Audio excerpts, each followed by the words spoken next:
হঠাৎ দেখি সেনচুকে নন্দী বাবার কানে কানে কি যেন বলছে।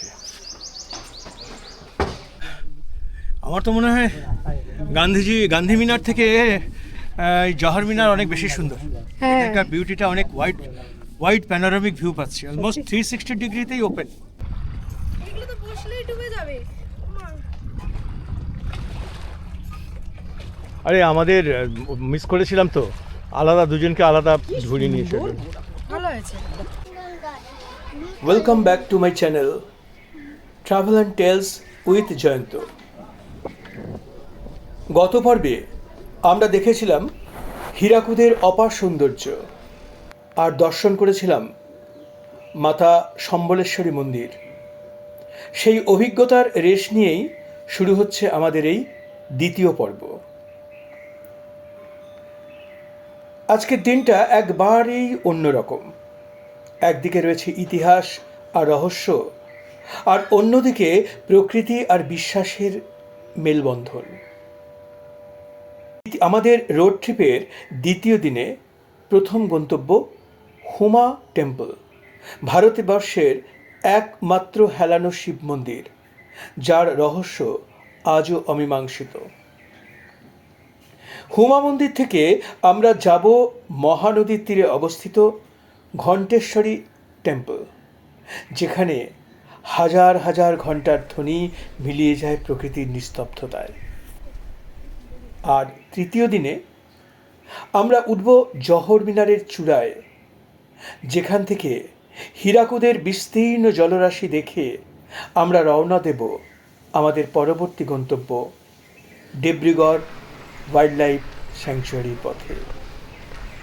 তাই আজকের এই পর্বে থাকছে মন্দির, প্রকৃতি আর অ্যাডভেঞ্চারের এক সুন্দর মিশন। চলুন শুরু করা যাক তাহলে।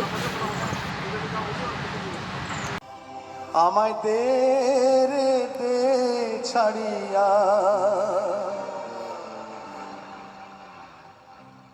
বন্দি হইয়া মনুয়া পাখি হায় রে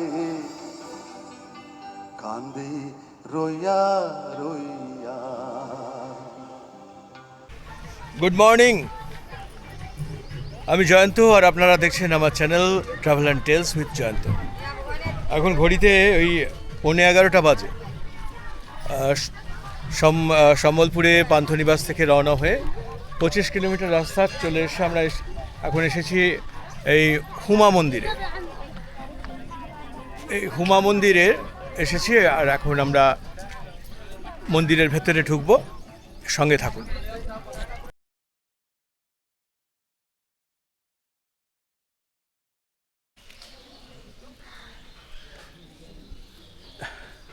কি দেখছিস বল, স্পেশালিটি বুঝতে পারছিস? হ্যাঁ, লিনিং টেম্পল। এই মন্দিরটা একদিকে হেলানো।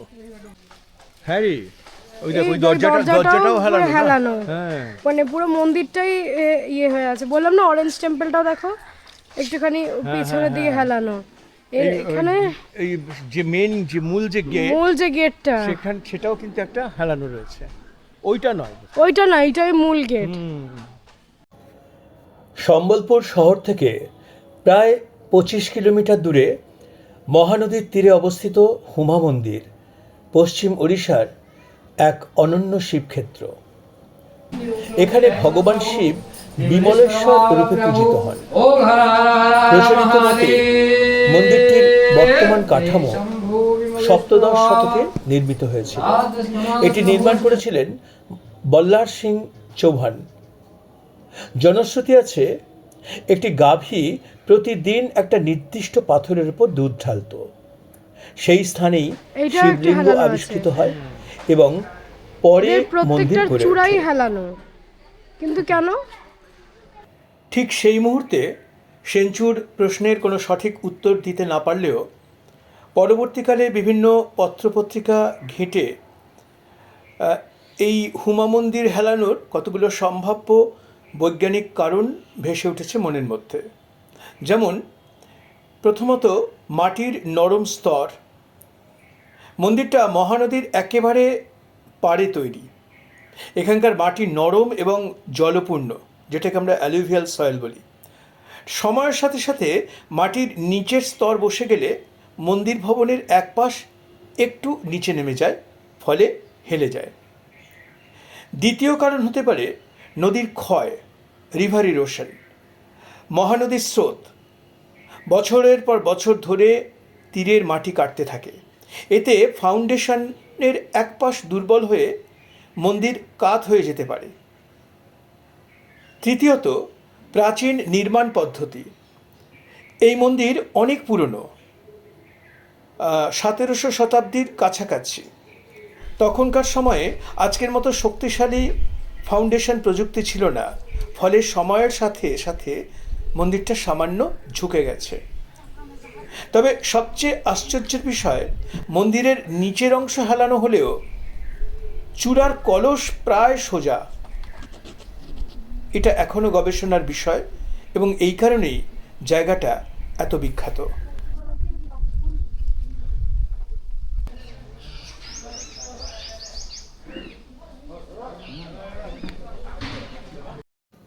হুমা মন্দির থেকে বেরিয়ে আমরা রওনা দিলাম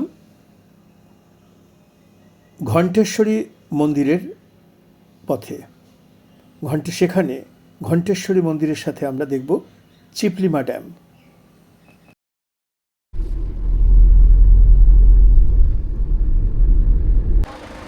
এখন বাজে 1:50।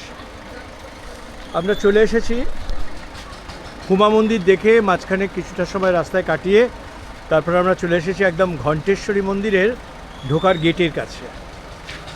উপরে উড়িয়া ভাষায় লেখা আছে শ্রী শ্রী মা ঘণ্টেশ্বরী মন্দির। স্থানীয় একজনকে জিজ্ঞাসা করে এটাই জানলাম।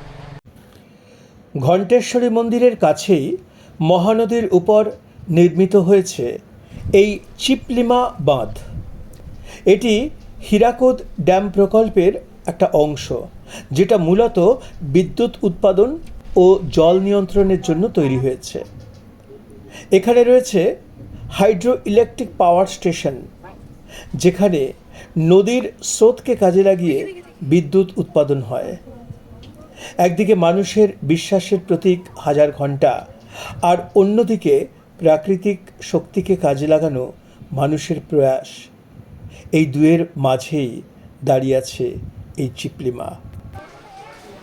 চিপলিমা ড্যাম থেকে নেমে এসে আমরা ঘণ্টেশ্বরী মন্দির দর্শনে চললাম। সম্বলপুর থেকে এই মন্দিরের দূরত্ব 30 কিলোমিটার।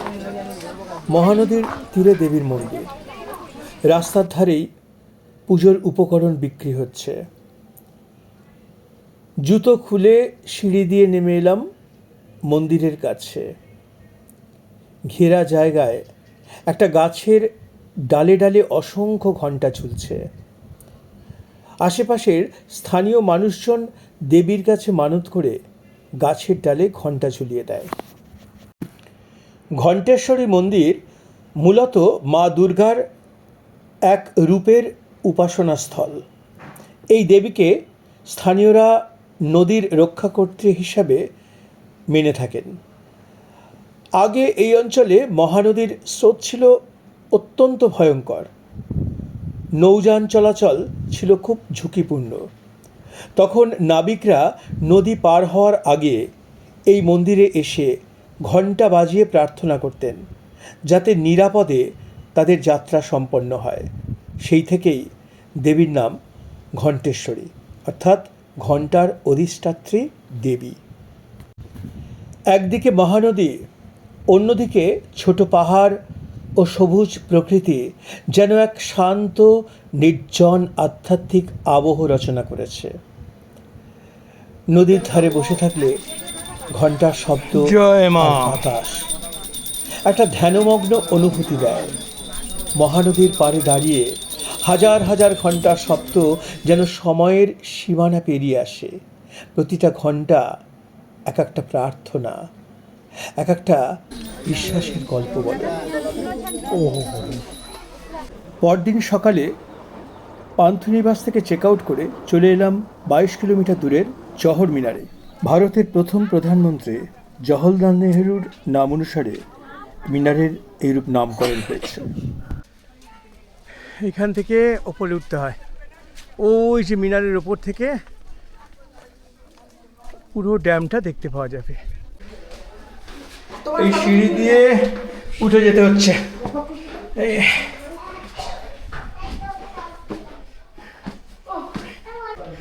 উঠে এলাম, একটু হাঁপও ধরে গেছে, অনেকগুলো সিঁড়ি ভেঙে উঠে এলাম একদম মিনারের টপে। এইখান থেকে পুরো চারপাশের এক অসাধারণ দৃশ্য দেখতে পাওয়া যায়। একদিকে হ্রদের পান্না সবুজ জল, আর ড্যামের অন্য দিকটা শুকিয়ে গেছে, কারণ বাঁধ দেওয়ার জন্য জলটা একদিকে জমা হয়েছে। জওহর মিনার তুলনামূলকভাবে গান্ধী মিনারের থেকে ভিড়টা কম আর বেশি শান্ত। ওপরের মিনারের ওপর থেকে যে 360 ভিউ পেলাম তা এক কথায় অনবদ্য। চোখের সামনে হীরাকুদ ড্যামের দীর্ঘ বিস্তার আর মহানদীর জলাধার, একদিকে সবুজ পাহাড় আর অন্যদিকে দূরের গ্রাম ও প্রকৃতি। ড্যামের ওপর দিয়ে মসৃণ রাস্তায় গিয়ে গেছে দেব্রিগড় ওয়াইল্ড লাইফ স্যাংচুয়ারির পথে। এখানে দাঁড়িয়ে মানুষের তৈরি বিশাল বাঁধ আর প্রকৃতির মেলবন্ধন দু চোখ ভরে উপভোগ করেছিলাম। আমায় দে রে দে ছাড়িয়া,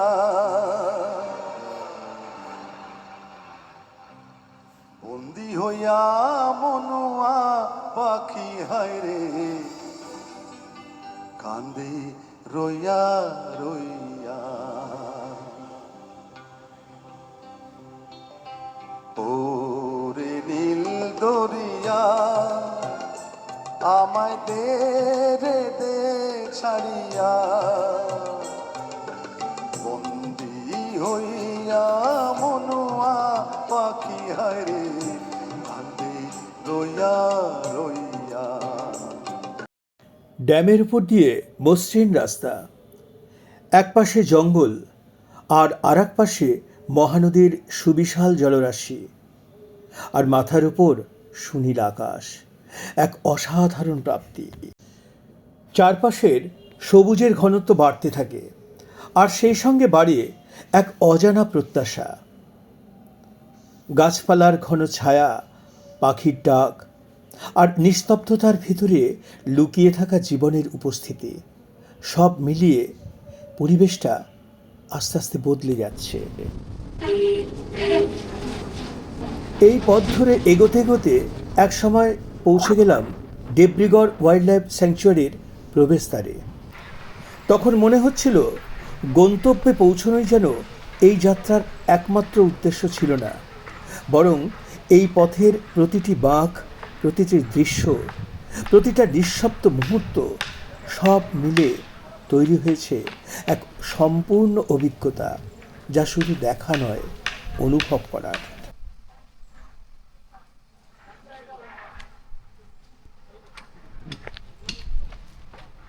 পৌনে একটা বাজে আমরা চলে এসেছি একদম জঙ্গল থেকে, এই গেট থেকে 5 কিলোমিটার দূরে। এখানে পার্কিং করে এই ইলেকট্রিক ভ্যানে করে আমরা এখন চলে যাব আমাদের স্টার গেস্ট হাউসে।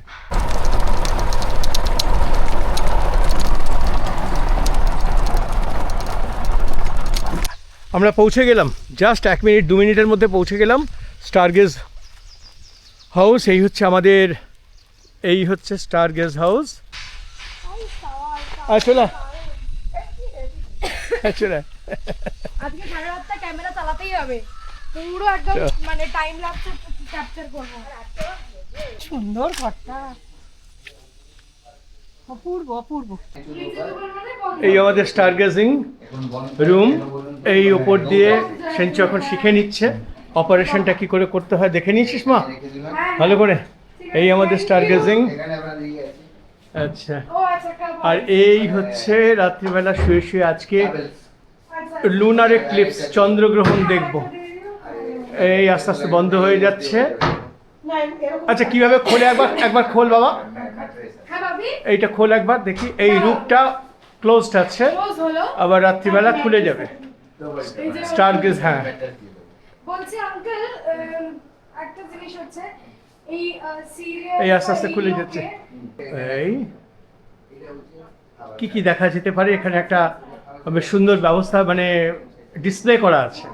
হ্যাঁ বাহ, এই আমাদের এই ঘরের সামনে একটা লম্বা করিডোর রয়েছে, ব্যালকনি কাম করিডোর। এই দেব্রিগড় নেচার ক্যাম্পের মধ্যে বেশ সুন্দর সুন্দর নামের ছোট ছোট কটেজ রয়েছে। আমরা যেমন স্টার গেজিং হাউসে রয়েছে, তেমনি অগ্নি, পৃথ্বী, ভূমি, এরকম সব সুন্দর সুন্দর কটেজ ওই ছোট ছোট আশেপাশেই রয়েছে। আর এই যে এখান দিয়ে আমরা এই রাস্তাটা দিয়ে বা এই রাস্তা দিয়ে চলে আসছি ডাইনিংয়ে। এটা হচ্ছে ডাইনিং থেকে লাঞ্চ করে আমরা আজকে 2:45 স্লটে আমরা জঙ্গল সাফারিতে যাব। এই হচ্ছে ডাইনিং। ঢুকতেই বাঁদিকে একটা লাইব্রেরি রয়েছে, বাহ সুন্দর। আবার গ্রহ নক্ষত্র মানে কনস্টেলেশন অবজারভেশনের জন্য একটা টেলিস্কোপও রাখা আছে এখান থেকে। রয়েছে সুন্দর সুন্দর বই এখান থেকে, সব বই রাখা আছে। সব জায়গাতে একটা সুন্দর রুচির ছাপ রয়েছে।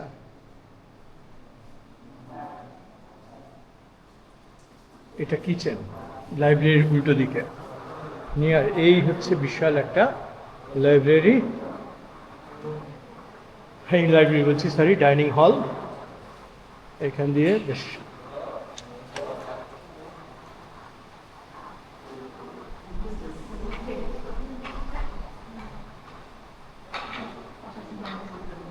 এইখানে রয়েছে।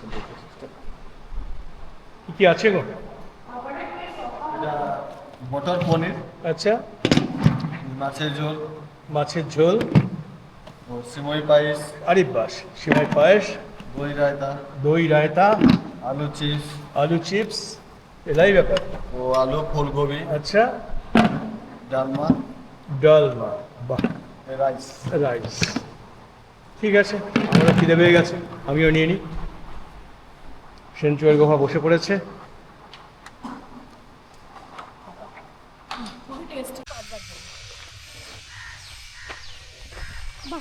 ইন্ডিয়ান রোলার আছে, রেড ক্রাস্টেড পোচার্ড আছে, ইন্ডিয়ান, হ্যাঁ ঠিকই বলেছো ভাবি, দেখো ইন্ডিয়ান গাওর। দেব্রিগড় ওয়াইল্ড লাইফ স্যাংচুয়ারি প্রায় 350 বর্গ কিলোমিটার বিস্তৃত এক অভয়ারণ্য, যেখানে প্রায় 40টিরও বেশি স্তন্যপায়ী প্রাণী এবং 200-রও বেশি প্রজাতির পাখির বসবাস। একসময় এই অঞ্চল বাঘের জন্যও পরিচিত ছিল, আর আজও এখানে লেপার্ড, বুনো কুকুর, নীলগাই, বুনো শূকর সহ নানান প্রাণীর বিচরণ রয়েছে। হীরাকুদ রিজার্ভারের ধারে হওয়ায় এখানকার ল্যান্ডস্কেপও অনন্য, জঙ্গল আর জল একসাথে মিশে গেছে।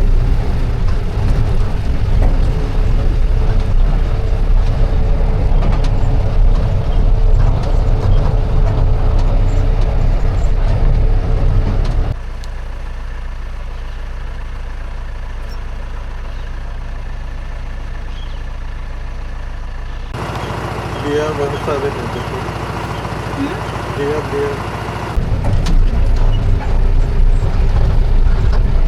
একটু আগে আমরা বাইসন দেখতে পেলাম, যেটাকে বলে ইন্ডিয়ান গাও।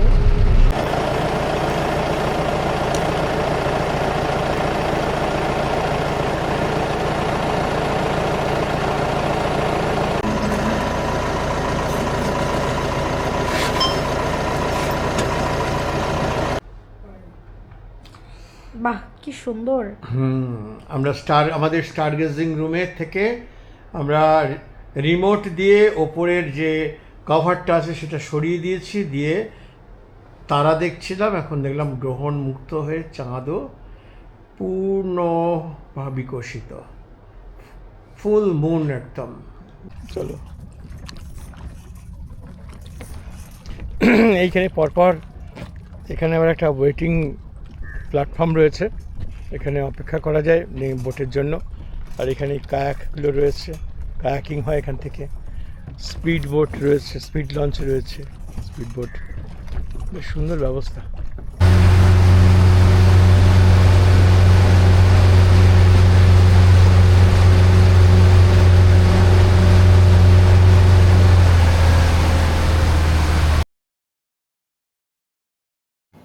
ফিরে আসার দিন সকাল 8টার সময় ছিল স্পিড বোটে 8 ঘন্টার ফ্রি বোটিং। হীরাকুদ লেকের শান্ত জলে সেই বোট রাইড ছিল দারুণ উপভোগ্য। চারপাশে শুধু জল আর জল, দূরে সবুজ পাহাড় আর হালকা ঠান্ডা হাওয়া। দারুণ উপভোগ করে চলে এলাম ব্রেকফাস্ট টেবিলে। বেশ, ব্রেড ব্যাটার জ্যাম, ইডলি, বাহ, উপমা, আচ্ছা সবই টেস্ট করতে হবে। আচ্ছা, হোয়াইট চাটনি, কারা, বেশ। গ্রিন চাটনি, এটা কি গো? গ্রিন ও চাটনি, আচ্ছা, এক আরে সাবাস, দারুণ। এটা কি আছে? চাটনি, গ্রিন চাটনি। গ্রিন চাটনি। এবার দেব্রিগড় ফরেস্টকে বাই বাই করে আমরা রওনা হচ্ছি বাড়ির পথে। এই ইলেকট্রিক ভ্যানে করে আমাদের গাড়ির কাছে পৌঁছে দেবে। দিয়ে এবার বাই বাই দেব্রিগড়।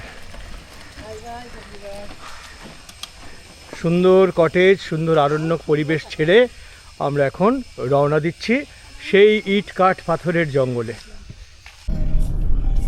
কি ঘর বানাই আমি, কি ঘর বানাই আমি, সুন্দর মাঝার লোকে বলে, ও বলে রে ঘর বাড়ি ভালা নাই আমার। ফিরে আসার সময় বারবার একটা কথাই মনে হচ্ছিল, দেব্রিগড় শুধু একটা জঙ্গল নয়, এটা একটা অনুভূতি। এখানে প্রতিটি মুহূর্তে প্রকৃতির সাথে এক অদৃশ্য সংযোগ তৈরি হয়।